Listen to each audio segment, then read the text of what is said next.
예수 안에 있는 자의 기쁨, 이런 제목으로 같이 은혜를 사모하겠습니다. 요즘 같은 시대에 기쁨으로 살자 이렇게 얘기하면 너무 지나친 말입니까? 매일 한숨인데 너무 지나친 말이다 이렇게 생각할 수도 있겠지요. 그러나 우리 그리스도인들은 언제나 하나님의 말씀 중심으로 늘 말씀에 순종하며 살아야 됩니다. 우리 하나님께서 말씀하셨지요.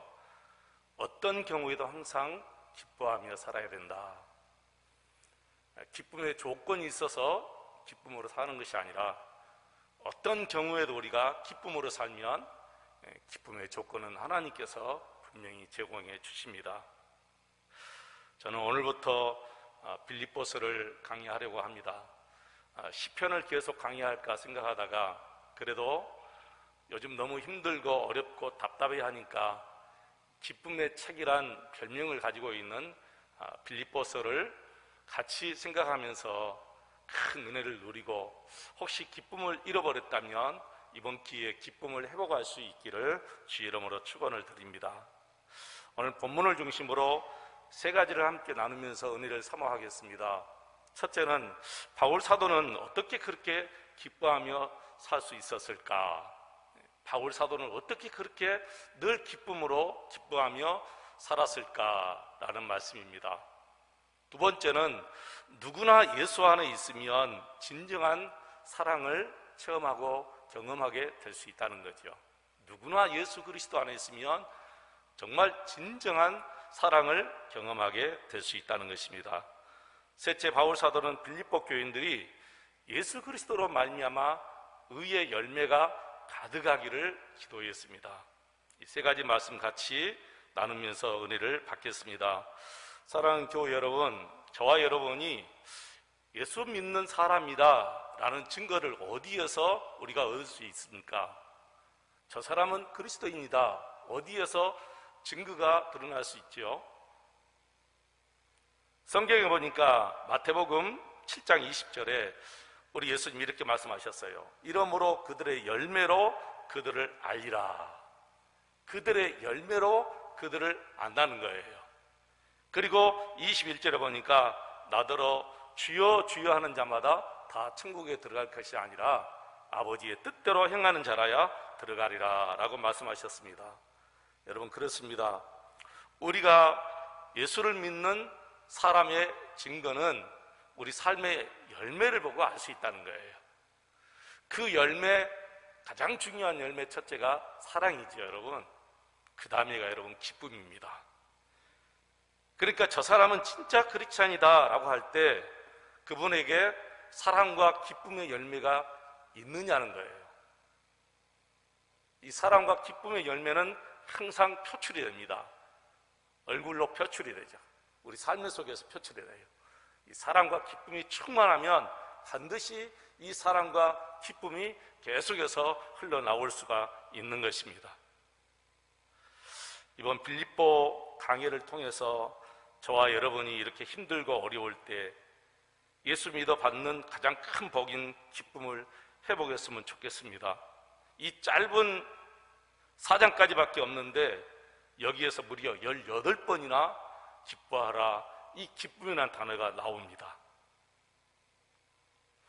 사도 바울이 이 편지를 쓴 장소 여러분 아시죠? 로마 감옥에서 이 빌립보서를 기록해서 빌립보 교인들에게 보냈는데, 사실 이 빌립보서만 감옥에서 보낸 게 아니라 에베소서 그리고 빌레몬서 이 말씀을 전부 다 골로새서까지 옥중 서신이라고 부릅니다. 그래서 로마 감옥에서 이 말씀을 기록해서 보낸 거죠. 제가 2014년에 성지 순례를 다녀왔는데 그때 로마에 간 적이 있습니다. 로마에 가서 세분수 성당, 바울 사도가 순교했던 세분수 성당에 갔는데 그 세분수 성당 딱 들어가자마자 벽에 바울 사도의 순교의 모습의 그림이 있는데 차마 제가 고개를 들고 볼 수가 없었어요.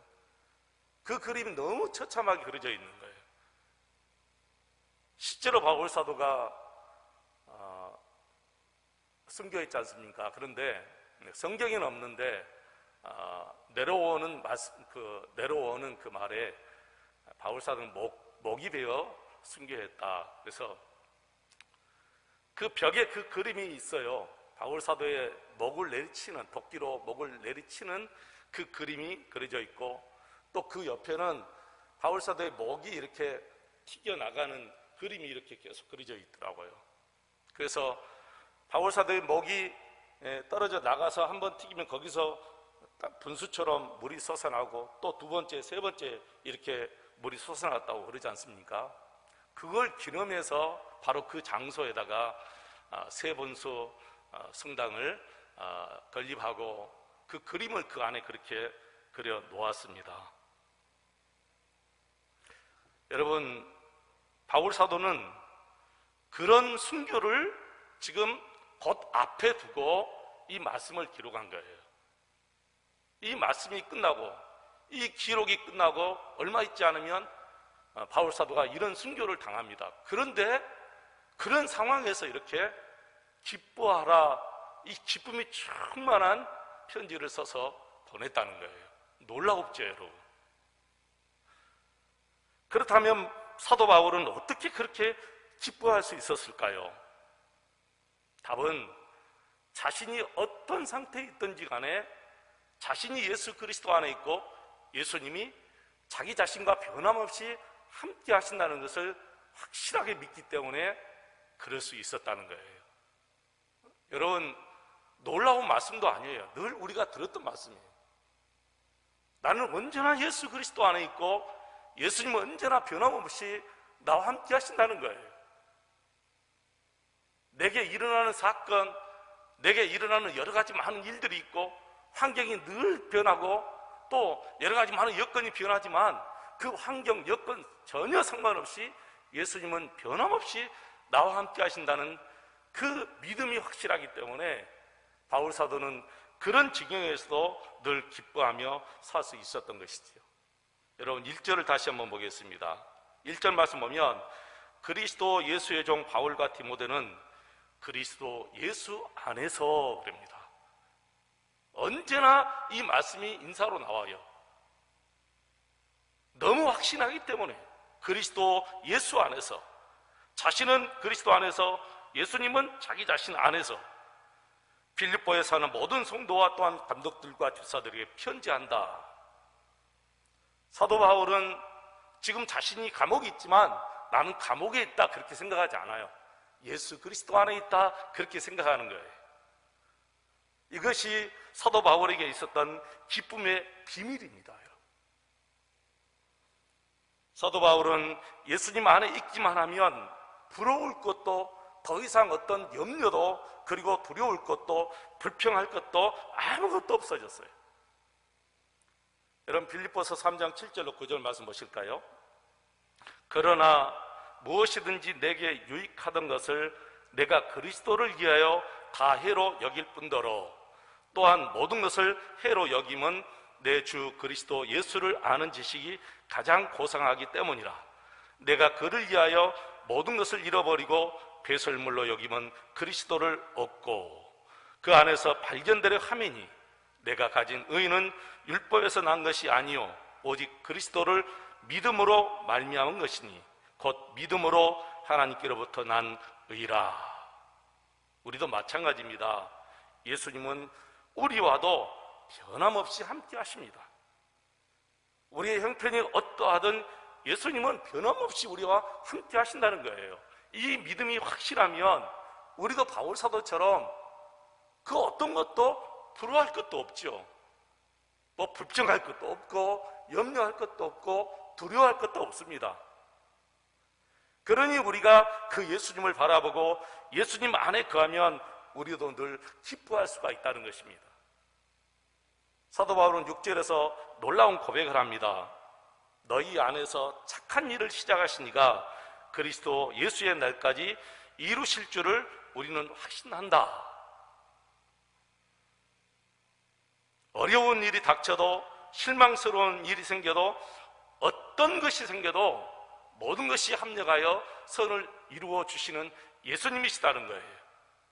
이 말씀이 요한복음 15장 5절에 보면 나는 포도나무요 너희는 가지라. 그가 내 안에 내가 그 안에 거하면 사람이 열매를 많이 맺나니 그랬어요. 예수님 안에 거하는 자, 예수님을 보며 사는 사람이면 누구나 이런 확신이 생깁니다. 그래서 기쁜 것이지요. 사도 바울은 로마의 감옥에 갇혔지만 기뻤습니다. 왜냐하면 로마 감옥에 갇힌 것 자체가 주님의 응답인 것을 확신했잖아요.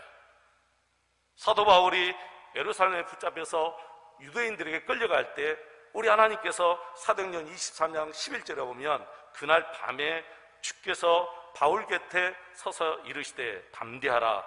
내가 예루살렘에서 나의 일을 증언한 것 같이 로마에서도 증거하여야 하리라 그랬어요.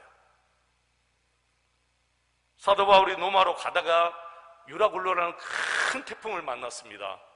그 태풍을 만났을 때도 우리 하나님께서 음성으로 들려주셨어요. 사도행전 27장 23절 24절 말씀 보면 내가 속한 바 곧 내가 섬기는 하나님의 사자가 어젯밤에 내 곁에 서서 말하되 바울아 두려워하지 말라. 내가 가이사 앞에 서야 하겠고 또 하나님께서 너와 함께 항해하는 자를 다 내게 주셨다 하였으니 그랬어요. 그러니 사도 바울은 로마 감옥에 갇혔으면서도 오히려 감사하고 기뻐할 수가 있었습니다. 단 하나 염려되는 것은 감옥 밖에 있는 빌립보 교회 성도들이 시험에 들까 봐 염려했던 것이지요. 사도 바울이 복음을 전하다가 감옥에 갇혔다는 소식을 듣고도 빌립보 교회인들은 전혀 위축되지 않고 담대하게 복음을 전한다는 소식을 또 받았어요. 놀라운 말이죠. 3절 5절 보십시오. 여러분 오늘 보면 3절 5절 말씀 보면 내가 너희를 생각할 때마다 나의 하나님께 감사하며 간구할 때마다 너희 무리를 위하여 기쁨으로 항상 간구함은 너희가 첫날부터 이제까지 복음을 위한 일에 참여하고 있기 때문이라 그랬습니다. 7절 보십시오. 7절 보시면 나의 매임과 복음을 변명함과 확정함에 너희가 다 나와 함께 은혜에 참여한 자가 됨이라 그랬습니다. 사랑하는 성도 여러분, 사람이 어떤 사람인가 알아보기 위해서는 어려울 때 그 사람이 어떤 생각을 가지고 어떤 말을 하며 어떤 행동을 취하는가 보면 알 수 있답니다. 그게 그 사람의 진짜 모습이라는 거예요. 맞습니다. 우리가 평소에는 알지 못합니다. 일반적인 상황에서는 잘 몰라요. 그러나 일반적인 상황이 아니라 일반 상황으로 딱 돌아섰을 때 그 사람이 어떤 생각과 어떤 말과 어떤 행동을 하느냐, 그게 그분의 진짜 사람이라는 거죠. 믿음도 마찬가지죠. 평소에는 누구나 다 똑같은 믿음을 가지고 있는 것처럼 보입니다. 그러나 우리가 살고 있는 생활에 변화가 오거나 어려움이 올 때 그때도 여지없이 변함없는 모습으로 생활할 수 있는가? 이때도 변함이 없다면 그것이 진짜 믿음이라는 것입니다. 빌립보 교인들의 믿음은 진짜 믿음이었어요. 빌립보 교인들은 자신들에게 복음을 전해준 사도 바울이 감옥에 갇히는 기가 막힌 현실 앞에서도 어떻게 흔들리지 않고 담대할 수가 있었지요? 그것은 사도행전 16장을 우리가 보면 알 수가 있어요. 사도행전 16장을 보면 그 이유를 알 수가 있죠. 사도행전 16장은 빌립보 교회가 세워진 내력이 잘 기록되어 있는 말씀이에요. 바울과 실라가 빌립보 지역에 들어가서 복음 증거할 때 아무 이유 없이 강가에 끌려가서 엄청난 매를 맞았습니다. 등이 터지고 살깔이 찢어나가는 그런 매를 맞았습니다. 그리고 감옥에 갇혔지요. 빌립보 감옥에 갇혔습니다. 그런 중에서 바울과 실라는 잠시도 쉬지 않고 하나님 앞에 찬송을 드리며 기도하기 시작했습니다. 그리고 그날 밤 그 옥터가 지진이 일어나고 그리고 옥문이 다 열리면서 바울과 실라 손과 발에 채워져 있는 착고가 다 풀려나갔습니다. 그때 제수들이 깜짝 놀랐어요. 아, 이제는 우리 죽었구나. 제수들이 다 도망간 줄 알고 자기들이 가지고 있는 칼을 가지고 자결하려고 했습니다. 그때 바울이 그 제수들에게 말하죠. 우리가 여기 있기 때문에 죽지 말라. 그래서 그 간소들이 다 회심하고 온 집안이 세례를 받고 빌립보 교회가 세워진 거예요. 그들이 개척 멤버였습니다. 그러니 빌립보 교인들에게 사도 바울이 노마에 갇혔다는 소식을 들었을 때 걱정하겠어요? 걱정하지 않습니다. 로마에서도 분명히 놀라운 하나님의 역사가 일어날 것이다, 이렇게 믿어버린 거예요. 예수 믿는 사람들은 이렇게 여러분 살아야 돼요. 예전에도 하나님께서 나를 지켜주셨고 건져주셨어. 예전에도 역시 이런 문제가 있었지만, 이보다 더 큰 문제가 있었지만 하나님께 맡겼더니 하나님이 다 평정시켜 주셨어. 이런 믿음이 우리에게 있어야 됩니다. 이런 믿음은 예수님을 바라볼 때 생기는 것입니다. 어떤 경우에도 예수님을 바라보면 그 상황이 어려움이 되었던, 더 큰 시련이 되었던 흔들리지 않습니다. 오히려 주님께 모든 것을 다 맡기고 이 상황이 어떻게 전개되는지 잠잠히 하나님의 일하심을 우리가 살펴볼 수가 있는 것이죠. 여러분, 이게 진짜 믿음입니다. 히브리서 12장 2절 말씀 보면 믿음의 주요 또 온전하게 하시는 예수를 바라보자 그랬습니다. 여러분, 그렇습니다. 어떤 상황에서도 우리가 흔들리지 않고 정말 기뻐하며 감사하며 살 수 있는 것은 순간순간 주님 안에 있다는 것을 늘 의식하고 우리 예수님을 바라볼 때 그런 기쁨이 우리에게 오는 것입니다. 둘째로 은혜 받을 말씀은 우리가 예수님 안에 있으면 진정한 사랑을 경험하게 된다는 것입니다. 이보다 더 기쁜 일은 분명히 없을 것입니다. 예수 안에 있을 때 진정한 예수의 사랑을 우리가 경험할 수 있다는 거예요. 오늘 본문 3절로 7절 말씀 보면 바울 사도의 사랑의 고백이 나오는데 정말 연애 편지 같아요. 한번 여러분 보실까요? 3절로 7절 말씀 같이 한번 읽어보겠습니다. 내가 너희를 생각할 때마다 나의 하나님께 감사하며 간구할 때마다 너희 무리를 위하여 기쁨으로 항상 간구함은 너희가 첫날부터 이제까지 복음을 이해한 일에 참여하고 있기 때문이라. 너희 안에서 착한 일을 시작하시니가 그리스도 예수의 날까지 이루실 줄을 우리는 확신하노라. 내가 너희 무리를 위하여 이와 같이 생각하는 것이 마땅하니 이는 너희가 내 마음에 있음이며 나의 매임과 복음을 변명함과 확정함에 너희가 다 나와 함께 은혜에 참여한 자가 됨이라. 그러면서 바울 사도가 놀라운 고백을 합니다. 8절이죠. 우리 8절 같이 한번 읽겠습니다. 내가 예수 그리스도의 심장으로 너희 무리를 얼마나 사모하는지 하나님이 내 증인이시라. 아멘. 예수 그리스도의 심장으로 사랑한다. 여러분, 이 말은 단순히 사랑의 감정을 강조하는 낭만적인 표현이 아니지요. 정말 말 그대로 빌립보 교인들을 향한 사랑이 사도 바울 자신에게서 나온 것이 아니라 예수 그리스도의 심장에서 나온다는 거예요. 그러니까 사도 바울은 예수 그리스도의 심정을 가지고 있다는 것이죠. 예수 그리스도의 심장으로 사랑한다. 어떻게 빌립보 교인들을 이렇게 사랑할 수 있었을까요? 예수님의 심장을 가지고 있기 때문에 예수의 심장으로 사랑할 수가 있었던 것입니다. 예수의 심장을 가지지 않으면 이렇게 사랑할 수가 없지요. 우리도 알아야 합니다. 이것은 사도 바울만의 이야기가 아닙니다. 우리 모든 그리스도인들에게 이루어진 복임을 우리도 알아야 돼요. 우리 역시 예수님을 가지고 있잖아요. 예수님이 내 안에 계시잖아요. 예수님의 겉모습만 있고 예수님의 심장은 밖에 있습니까? 아닙니다. 예수 그리스도의 심장이 내 안에 있기 때문에 내가 예수 그리스도의 심장으로 우리 모든 성도들을 이렇게 사랑할 수가 있다는 거예요.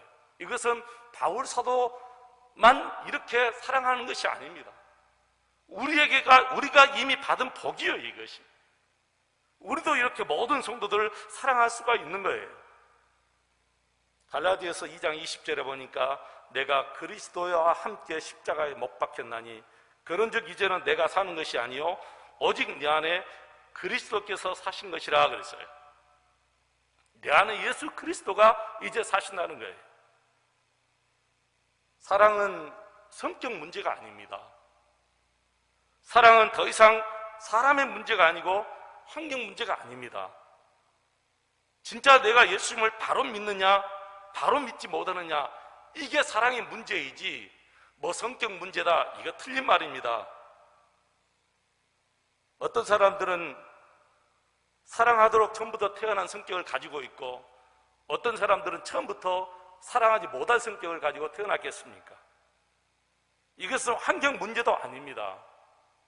환경이 좋을 때만 이렇게 사랑할 수 있고 환경이 나쁘면 사랑할 수 없는가요? 어떻게 바울 사도는 빌립보 감옥에서, 아니 로마 감옥에서 조금만 더 있으면 이제 이런 무서운 사형을 받는데 이렇게 사랑할 수가 있겠습니까? 빌립보 교인들도 사도 바울도 다 예수 그리스도의 심장을 가지고 있기 때문에 이런 사랑을 나눌 수가 있는 것입니다. 도대체 빌립보 교인들은 사도 바울의 어디가 그렇게 사랑스러워서 이렇게 사도 바울을 사랑하고 또 감옥에 있을 때 에바브라와 디도라는 사람을 보내서 다 그 뒷바라지 해주게 하고, 심지어는 사도 바울이 데살로니가 교회에 갔을 때도 선물을 보내고 고린도 지역으로 갔을 때도 이렇게 정성을 담아서 다 보살펴 주었을까요?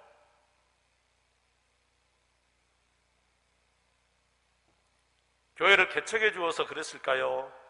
아니면 바울 사도의 인물이 잘생겨서 그랬을까요? 아니면 고향이 같아서 그랬을까요? 아닙니다. 외적으로 드러나는 것은 아무것도 없어요.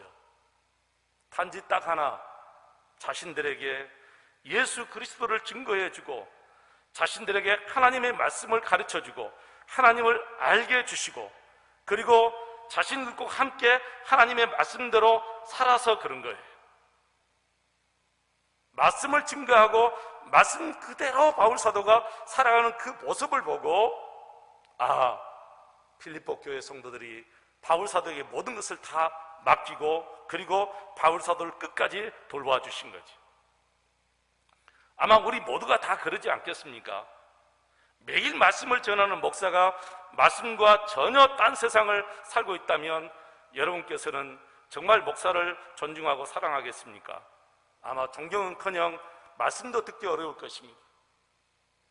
바울도 빌립보 교회 성도들도 예수님을 닮고 예수님과 같은 삶을 살았기 때문에 바울도 빌립보 교회 성도들도 서로 마음이 가고 진실이 통하고 교제를 할 수가 있었던 것입니다. 사랑하는 교회 여러분, 다윗과 요나단을 한번 생각해 보시기 바랍니다. 이 두 분의 우정, 이 두 분이 나누었던 그 사랑을 한번 생각해 보시기 바랍니다. 두 분은 서로 원수였어야 할 사람들이죠. 근데 왜 두 분이 생명을 줄 정도로 사랑했습니까? 여러분, 그 이유를 생각해 보셨습니까? 두 분이 어릴 때부터 왕궁에서 자랐기 때문입니까? 아니면 학교를 같이 다녔습니까? 아니면 군생활을 같이 했습니까? 아무것도 없었어요.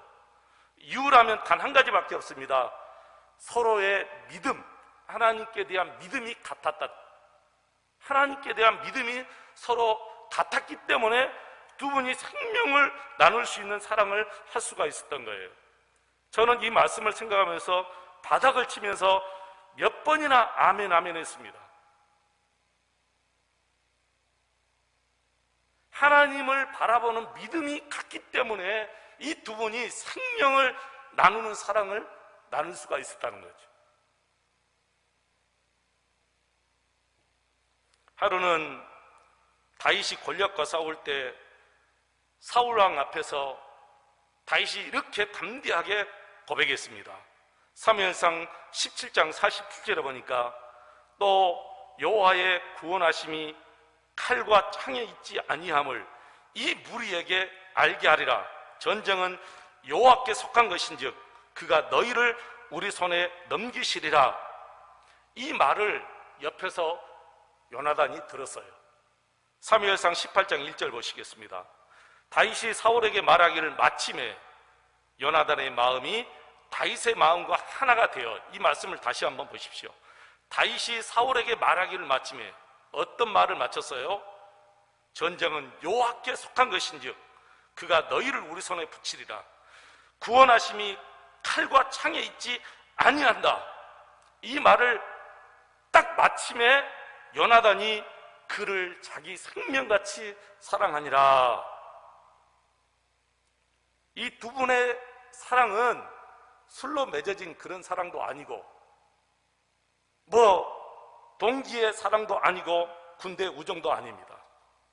하나님을 믿는 믿음이 같았기 때문에, 하나님을 바라보는 그 믿음이 너무나 다윗과 요나단이 같았기 때문에 그 믿음에 서로 반한 거예요. 믿음에 서로 반한 거예요. 여러분, 우리가 알아야 됩니다. 우리는 밥 한 끼 같이 먹으면서 사랑을 나눕니까? 그래서 여러분, 이런 사랑이 나올 수 있겠습니까? 밥 한 끼 먹어서 이런 사랑은 나오지 않습니다. 하나님을 바라보는 믿음이 같아야만이 이런 엄청난 우정과 사랑이 나오는 거예요. 그래서 요나단은 자신이 아버지 사울왕의 뒤를 이어서 왕이 되어야 함에도 불구하고 다윗이 왕이 되어야 된다라고 말합니다. 놀라운 말인지요.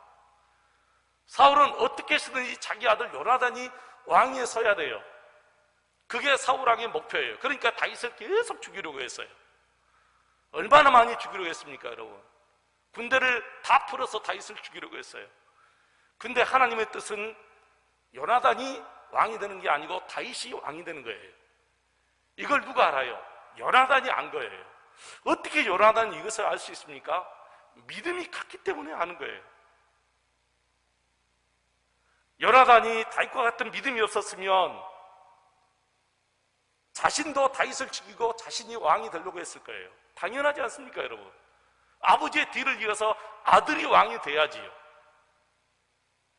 만약 요나단이 하나님의 뜻을 모르고 왕의 욕심이 생겨가지고 다윗을 속이고 다윗을 죽이려고 했다면 어떻게 되었을 것 같습니까? 물론 하나님의 뜻은 다윗이 왕이 되는 것이기 때문에 다윗이 왕에 오릅니다. 그러나 요나단과 다윗은 엄청난 고통의 세월을 보냈을 것입니다.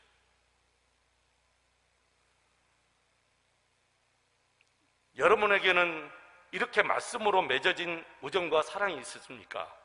분명히 우리에게도 있어야 됩니다. 그 어떤 사람과 진짜 우정을 나누고 사랑을 나눌 때 겉으로 드러나는 이런 것 때문에 맺어진 우정이 아니라, 사랑이 아니라 하나님을 바라보는 믿음이 같기 때문에, 하나님을 믿는 믿음이 같기 때문에 이런 믿음 안에서 맺어진 이런 우정과 사랑이 분명히 우리에게 있어야 된다는 거예요. 그래야만이 흔들리지 않고 또 그 사람 때문에 우리가 낙심하거나 그리고 무너지지 않습니다. 성도 간의 사랑은 예수님을 사랑하는 믿음에서 나오는 것임을 분명히 우리는 알아야 될 줄로 믿습니다. 마지막으로 사도 바울은 빌립보 교인들이 예수님으로 말미암아 열매 맺는 성도가 되기를 간절히 원했습니다. 여러분 9절 11절 같이 한번 보겠습니다. 9절과 11절 같이 읽겠습니다. 내가 기도하노라 너희 사랑을 지식과 모든 총명으로 점점 더 풍성하게 하사 너희로 지극히 선한 것을 분별하며 또 진실하여 허물 없이 그리스도의 날까지 이루고 예수 그리스도로 말미암아 의의 열매가 가득하여 하나님의 영광과 찬송이 되기를 원하노라. 아멘. 여러분, 저와 여러분이 우리 삶 속에서 이런 열매가 가득해서 정말 하나님께 찬송이 되고 영광이 되었으면 좋겠습니다. 빌립보 교회 성도들이 이제 문제가 아니잖아요. 이 말이 지금 빌립보 교회 성도들에게 주신 말씀이 아니에요. 지금 이미 그분들은 다 지나간 시대예요. 그런데 왜 이 말씀을 기록해서 우리에게 주었겠습니까? 지금 이 말씀을 보는 사람에게 너희들에게 내가 이런 열매를 원한다는 거예요. 하나님께서 이 말씀을 기록해서 우리에게 남겨주신 이유를 우리가 알아야 됩니다. 더 이상 빌립보 교인들은 이 말씀이 아무 소용이 없는 거예요. 아니 100년 전에, 아니 50년 전에, 아니 이미 지나간 분, 어제 돌아가신 분에게도 이 말씀은 아무 소용이 없어요. 지금 살아서 이 말씀을 읽고 있는 저와 여러분에게 이 말씀을 주셨어요. 예수 그리스도로 말미암아 의의 열매가 가득해서 하나님께 영광과 찬송이 되기를 간절히 바라는 우리 하나님의 마음이 여기에 있는 거예요. 이 말씀을 지금 듣고 있는 우리 목포 세안교회 모든 성도들이 여러분의 삶 속에서 성령의 열매가 가득하기를 원합니다. 그 열매로 우리 하나님께 찬송과 영광이 된다는 것이죠. 그 열매가. 하루 세끼 밥 먹고 잠자고 일어나고 또 회사에 가서 직장에 가서 아니면 사업장에 가서 늘 하는 일이 우리가 그것이지만 정말 그 일들을 통해서 열매가 맺혀지면 그 열매를 통해서 우리 하나님께 영광과 찬송이 되는데 열매 없이 그냥 하루 이렇게 우리가 끝내버린다면 매일 이렇게 삶이 반복되는데 여러분 우리가 그것은 잘못 사는 것이지요. 하나님께 영광과 찬송이 되는 것이 무엇인가? 열매다는 열매, 성령의 열매. 오늘 말씀 우리가 세 가지 받았습니다. 바울 사도가 어떻게 그렇게 기쁨으로 살았을까? 그것은 바울 사도가 예수 안에 있고 예수님은 변함없이 자기에게 오는 여러 가지 많은 환경이 변하고 여건이 변하잖아요. 심지어는 지금 감옥에 있기도 하고 유대인들에게 매를 맞고 또 빌립보 지역에 가서는 살까지 떨어져 나가는 그런 매를 맞고 그래도 하나님은 여전히 변함없이 자신과 함께 계신다는 것을 믿기 때문에 그렇게 기쁨의 삶을 산 거예요. 두 번째는 바울 사도 예수 그리스도 안에 있으면 진정한 예수님의 사랑을 알 수 있다는 거죠. 예수님의 심장을 가질 정도의 그 사랑을 어떻게 알 수 있느냐? 예수 그리스도 안에 있으면 누구든지 예수 그리스도의 사랑을 진심으로 체험할 수 있고 경험할 수가 있다는 거예요. 세 번째입니다. 예수 그리스도의 열매로 풍성하며 정말 예수 그리스도로 말미암아 성령의 열매가 풍성하면 그 열매를 통해서 하나님께 영광이 되고 찬송이 된다는 말씀입니다. 매일매일 우리의 삶이 성령의 열매가 풍성해서 하나님께 영광과 찬송이 되시기를 주 이름으로 축원을 드립니다.